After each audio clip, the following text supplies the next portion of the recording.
Rey is a clone. Now I know that sounds a bit far-fetched, but just hear me out. In this scene in The Last Jedi, Rey is confronted by a sort of force mirror that when touched shows a vision. Rey touches it and is shown a vision of her and a line of copies of herself, following her movements.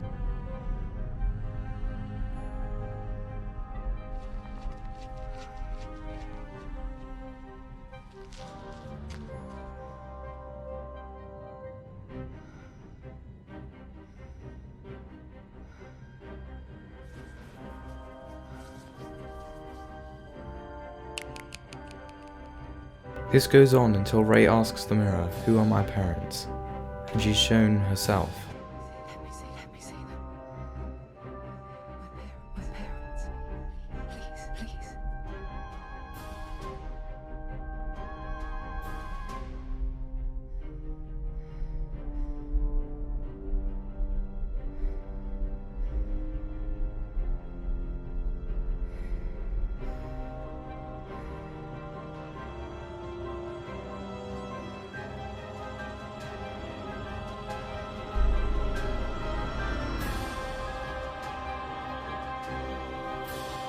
Then, later on in the movie, Kylo tells her, "You have no place in this story.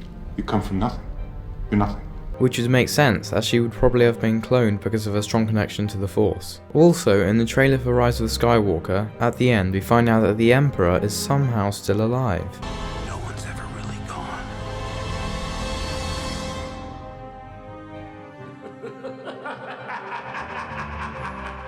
How did he do this?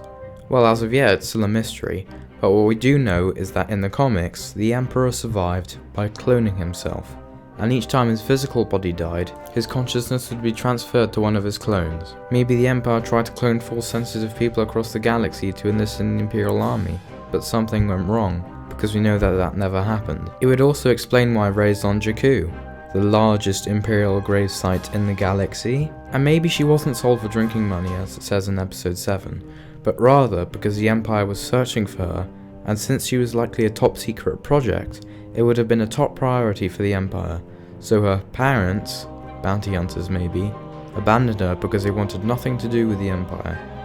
Heck, in the same vision sequence as when we see her parents leave her, we see her in a corridor that has a very similar design to Imperial corridors, and we hear a baby, likely her younger clones. And maybe it's not just Rey that's a clone. Many theorists across the internet pointed out that when Snoke was first shown in episode 7, he had many similar scars to Anakin at the time of his death. Why is this? Well, perhaps Snoke is a clone of Anakin. I mean, if the Empire was cloning Force sensitives after the Death Star was destroyed and the Emperor died, then surely they would try with a guy whose midichlorian count was Off the chart.